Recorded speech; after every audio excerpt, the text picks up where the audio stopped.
very, very pleased to welcome Reverend Margo to our podium. Reverend Margo was raised in San Diego, then lived in Colorado for 20 years. When she returned to San Diego in 1984, she immersed herself in spirituality and studied religious science and spiritualism. She was ordained at Fraternal Spiritualist Church in 1995. She has given workshops in Mexico City and in Russia. She presently teaches classes in her home and at Universal Spirit Center.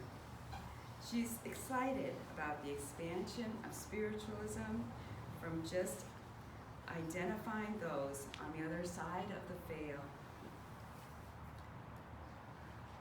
to noticing how spiritualism can support our everyday lives. And that is the topic for today's talk. Let's welcome warmly, please, Reverend Margo Alora.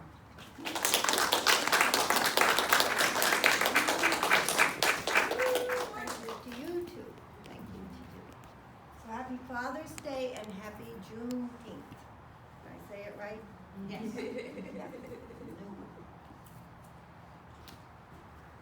And I just wanted to say about fathers before I do my talk.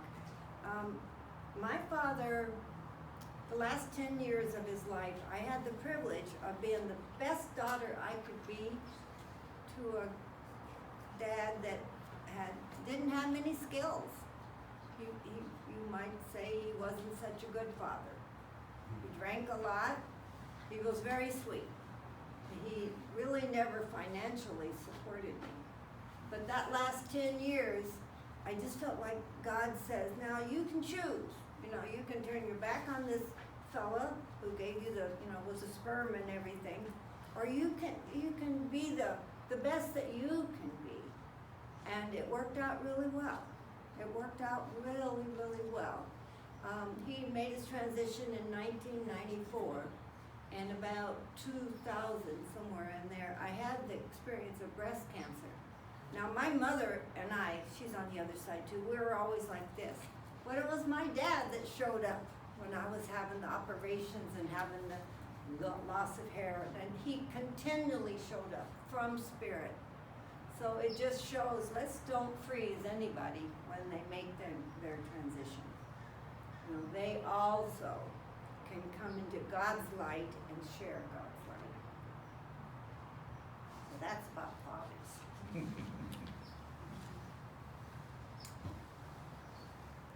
The last time I was here, she gave me the privilege of giving some messages, and I was sort of surprised. I got up, and there was so much energy. I'd forgotten really how to dance with it, and I was going boom, boom, boom, because there is a lot of energy in this room, and from all of you that come here all the time.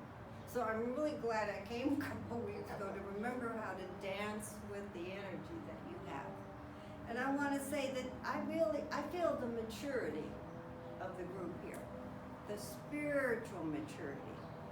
And what I know about us is that we use the language, English or Spanish or whatever we have, to communicate. That's the spiritualists we are, and we use language. Well, I know that language has to change and adapt. So one of the first terms that I realized was adapting was the word warrior. Because during the Vietnam War, I marched in the anti-Vietnam marches to bring the boys and the women, the people home from that. And so I had warrior and war sort of together, right? And now during this time, we use the words spiritual warrior. So I needed to adapt and to understand that language is there for us, and we can adapt it for our own use. So that's one word. Another word that we've adapted and transformed is conspires, or conspiracy, which means to get together and plan harm. That's what Wikipedia said. Now conspires is transformed. We have a powerful saying, the universe conspires for for our good.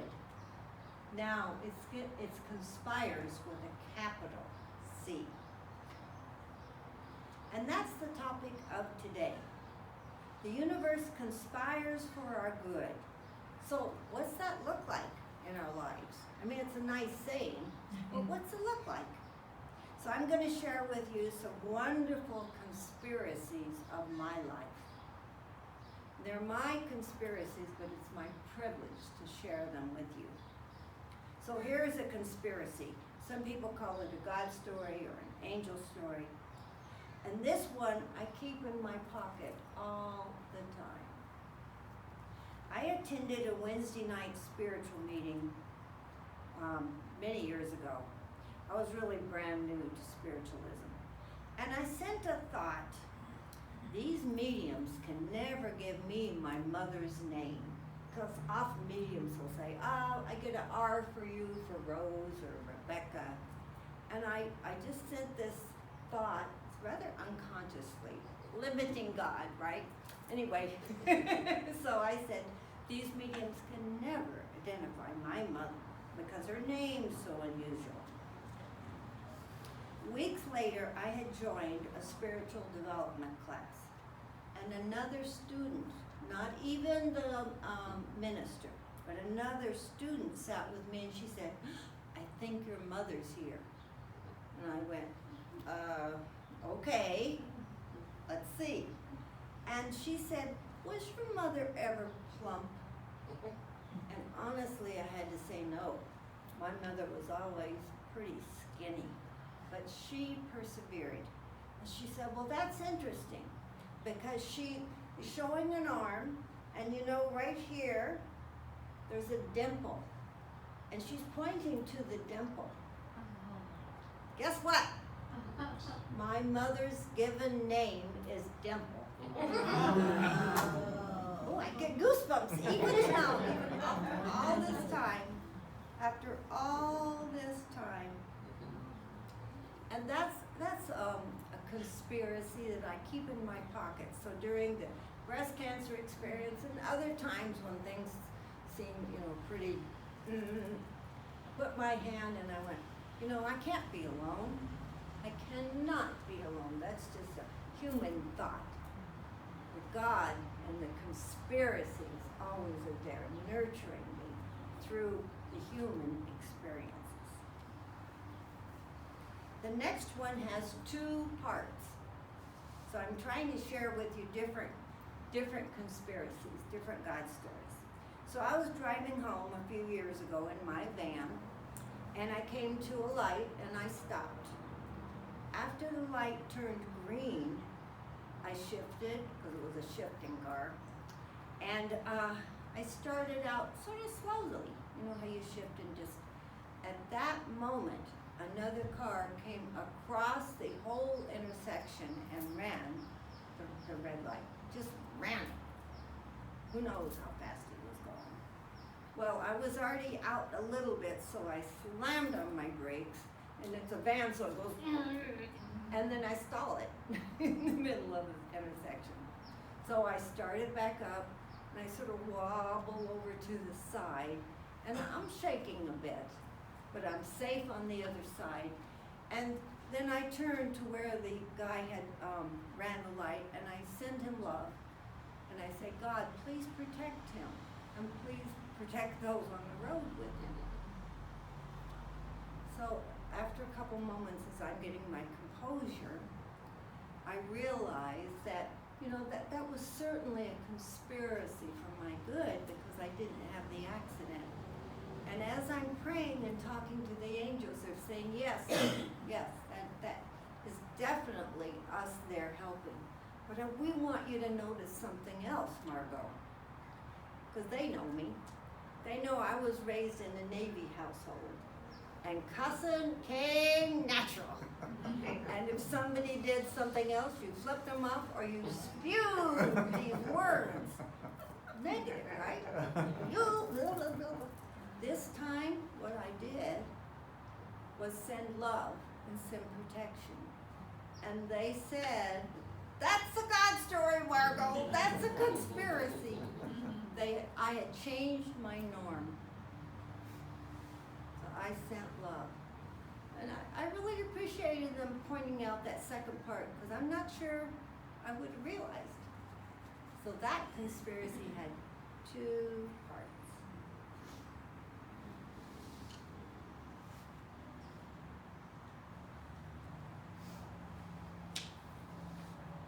The next conspiracy, I really consider that it changed part of my life. I was taking a class about core beliefs.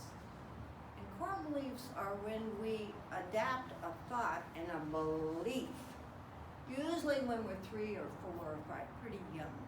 And we don't even notice it. It's just with us. It just sort of runs things a little bit, and it's something we believe. It could be something like, I'm not enough, or something like that, and you don't, it's like invisible, but it's there and it's running some of my life. So I took this class on core beliefs, and the person that was leading it realized it's hard to get to core beliefs. You don't want to just talk back and forth, or you just stay up here. So she gave us some silly putty, and people are being quiet and sort of letting the core belief come through our hands. So my friends were making toys or roses. I looked down and I had made a gun. I was like, what's this about? So I went home and I prayed. What I received was a message from Uncle Mac.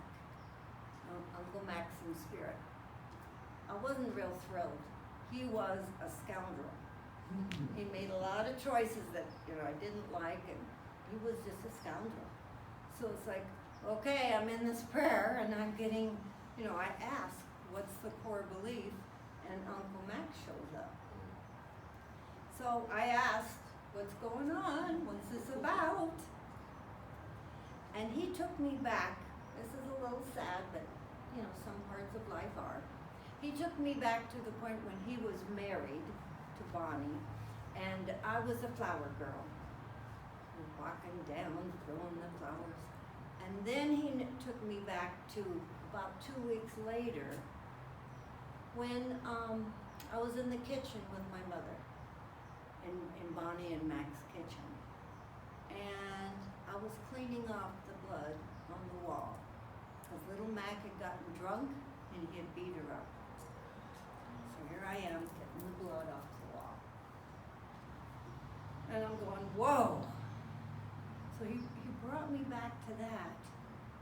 And I want you to know at this time, I'm going to 2 classes a week that are from spiritualism, 2 classes that are from science of mind, and I'm going to church, both churches on Sunday. So I am deeply supported, right? I know I'm in the right place at the right time, even though this seems a little hard and harsh. But I know with the support of the divine that this is something I want to dig in and dig out and find out about. So then I pray again, and little Mac comes and I say, what on earth does this memory have to do with a core belief? And what he said is, in your family, let's a little honesty here, there's a couple murders, a couple suicides, and then there's this experience, wiping the blood off the wall. He said, you knew it wasn't about you, and you didn't feel, I didn't feel threatened, but I felt like this violence was a part of me, just like I grew another arm. It simply was. It was a simple, I couldn't say it didn't happen, right? It did, but I just sort of took it on. So what he showed me is, and very deeply he showed me this, experiences are to be experienced. They're not to be held on and engulfed and be part of me forever. And since he did that, And I've got to tell you, he had so many angels around him, supporting him. Because imagine what it was like for him to, coming back to the earth and doing some amends and everything. So what came from this was I felt a freedom, and I still do, from those dramatic violences. Yes, they're part of my family, but they are part of my family. They're part of my experience. They are not part of me. This makes sense to you? Mm-hmm. Yeah.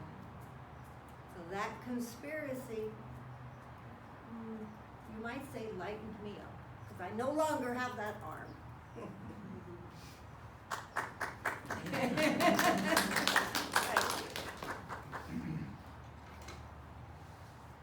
So the next conspiracy happened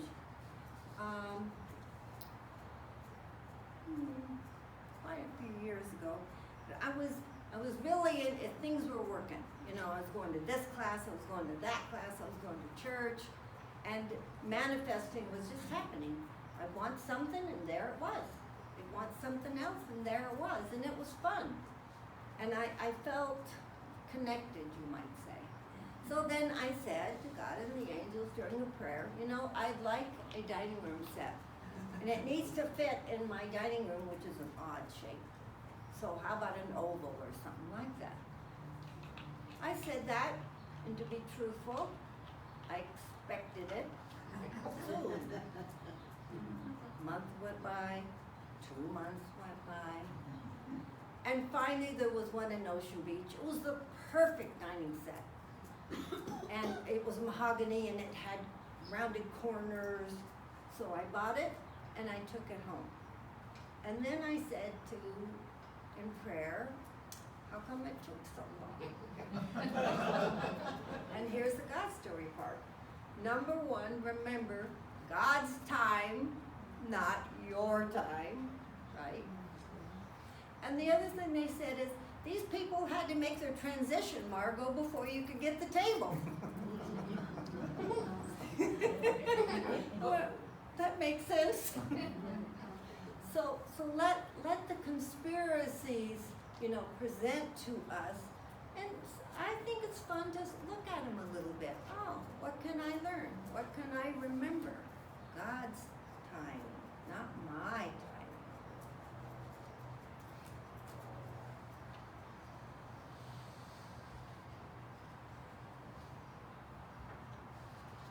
So we don't know the effort that it requires for these conspiracies to take place. I know when I first got into this years ago, I think I thought it was like magic. Well, it is magic, but I didn't realize, this is dense, and the angels and everybody has to come through that density. So I learned that when you have a conspiracy for your good, that it's not to take it lightly. We are loved, and I don't like the word effort, but I don't know what word to use, from when divinity comes into our dense, our dense atmosphere. So it takes work, or it takes density removal, it takes something. And let us be very clear that the conspiracies are for our good, and let us know that connection, number one, I feel like sometimes they celebrate afterwards. Margo got it, Margo got it. They celebrate your conspiracies. And we don't know how much effort it takes. And I guess I'm not supposed to know, because I've been doing this for 40 years and they haven't told me yet. Okay. The next story starts out with my cancer support group. So that would have been the late 80s, several years ago. And a friend and I, Vera and I, we experienced breast cancer. Our group, we grew close because we shared thoughts, hopes, fears. And as our surgeries happened, some people had to have radiation. I didn't have to have that. So we had experiences that we could be there for one another.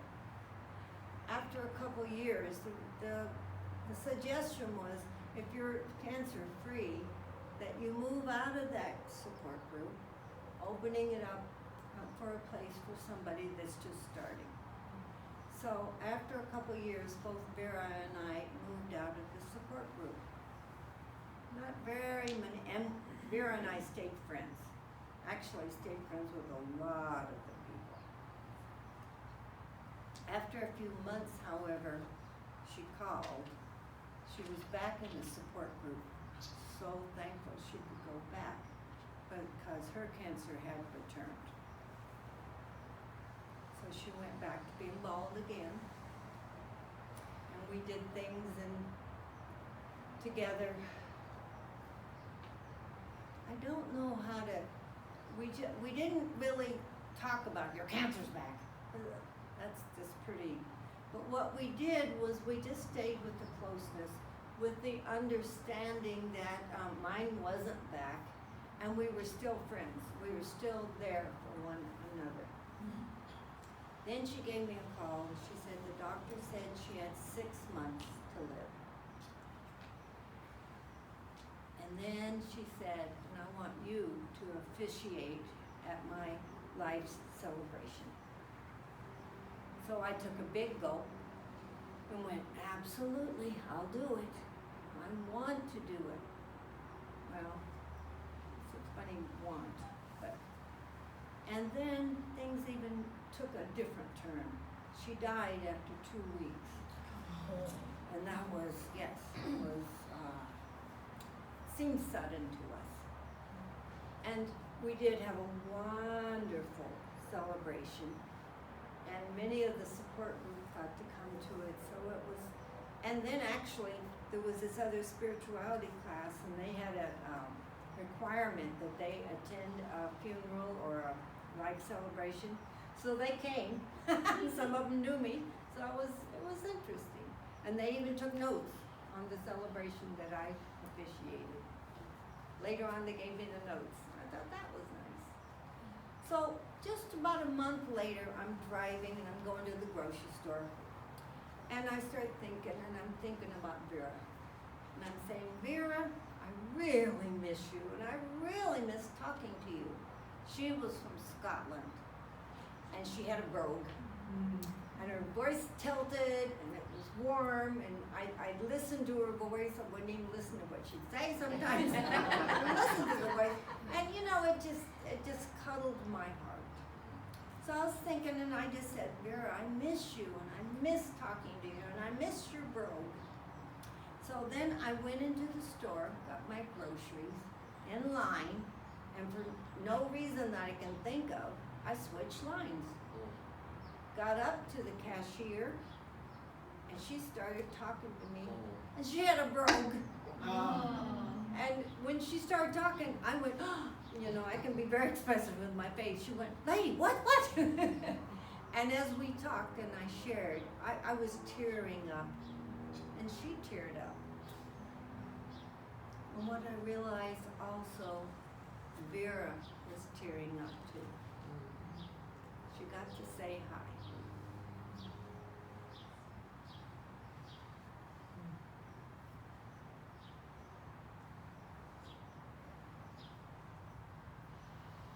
So the last conspiracy story is about my friend Bob. We've been friends for years. And when he got the news that he had cancer, he called me. And he asked me for support, and support for his husband, because they had just relocated back here in San Diego, and his husband didn't know anybody. So it was like a spontaneous happening, this group formed. Every Friday night, we got together and we played cards. For Thanksgiving, we had Thanksgiving together. For Christmas, for New Year's, Bob, who was getting weak by then, did a whole ceremony about newness and opening up. It was just a beautiful ceremony that he facilitated. And a few months later, he did make his transition. We were there, well, we missed, by 2 hours, I think, because some of us were tired. But when his husband called and said he's made his transition, we all converged on the house and went in and prayed and felt divinity around each of us and around Bob. And Bob, who had sort of withered from the cancer, didn't look like what he looked like, and yet you could feel the Bob that was there. And we wished him on his way to the other side of the veil. And about 2 weeks later, I was in Hillcrest walking around. I kept on seeing these guys that reminded me of Bob. And to be honest, I got a little sad. It's like, oh, that's not Bob. Oh, that's not Bob. And so I said to him, what are you doing? I'm sad on this. And he said he had a little attitude, Margo, I'm saying hi. So I offer to you, if you see somebody that reminds you of someone that's in spirit, perhaps they're saying hi.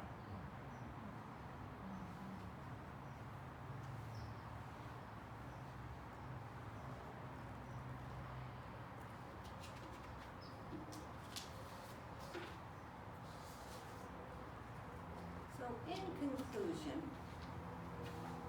I offer the mantra, I'm a spiritual being having human experiences.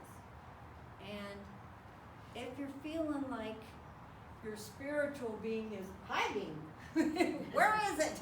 And your humanness is right there, put a twinkle in your eye. Follow the light of your very, very being into the blessing and the awareness that the divine dips into this atmosphere and conspires for our good. Thank you.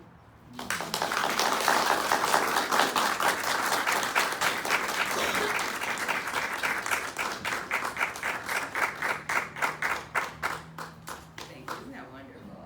It's wonderful. I met Margo many years ago at Spiritual Living Center. Yeah. And she's a wonderful artist and she's a wonderful lady. And I'll always thank her as she attended in my little apartment. Oh, yes. A vision circle for me because I just didn't have any direction. And just a small group of women. It was so touching, and thank you. I think the vision came true. Yes, I do too. And now we're going to have announcements with Terry Audia.